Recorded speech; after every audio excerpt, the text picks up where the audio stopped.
Un accord historique trouvé à Paris pour sauver la planète. 6 ans après Copenhague, le rendez-vous de Paris a permis à tous les pays présents à la COP21 de trouver un terrain d'entente sur les questions liées au climat dans le monde.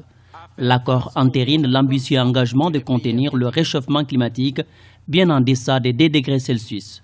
Nous avons pour la première fois dans l'histoire moderne réussi à porter universellement un accord holistique et totalement transformationnel qui remet l'homme et sa planète au centre des priorités de la communauté internationale.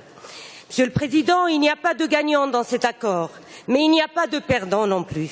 Aujourd'hui, je tiens aussi à vous dire, avec toute la force de mes convictions, que nous avons contribué à renforcer le multilatéralisme et ses vertus.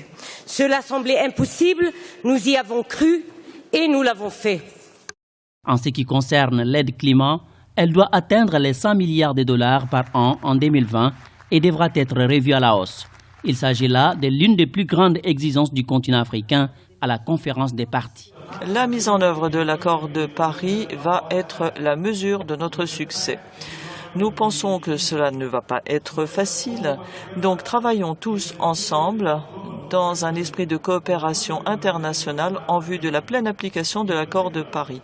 Notamment, nous devons avoir des mesures d'atténuation et d'adaptation ambitieuses, promouvoir les transferts de technologies, renforcer les capacités des pays en développement.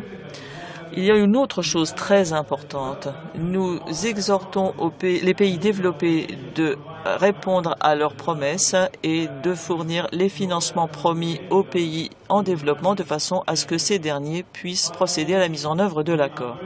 Pour de nombreuses organisations non gouvernementales, il est aujourd'hui important d'accélérer la transition énergétique, une démarche qui passera par une plus grande régulation des énergies fossiles et la promotion des énergies vertes. La 22e conférence des parties sera accueillie par le Maroc dans la ville de Marrakech du 7 au 18 novembre 2016.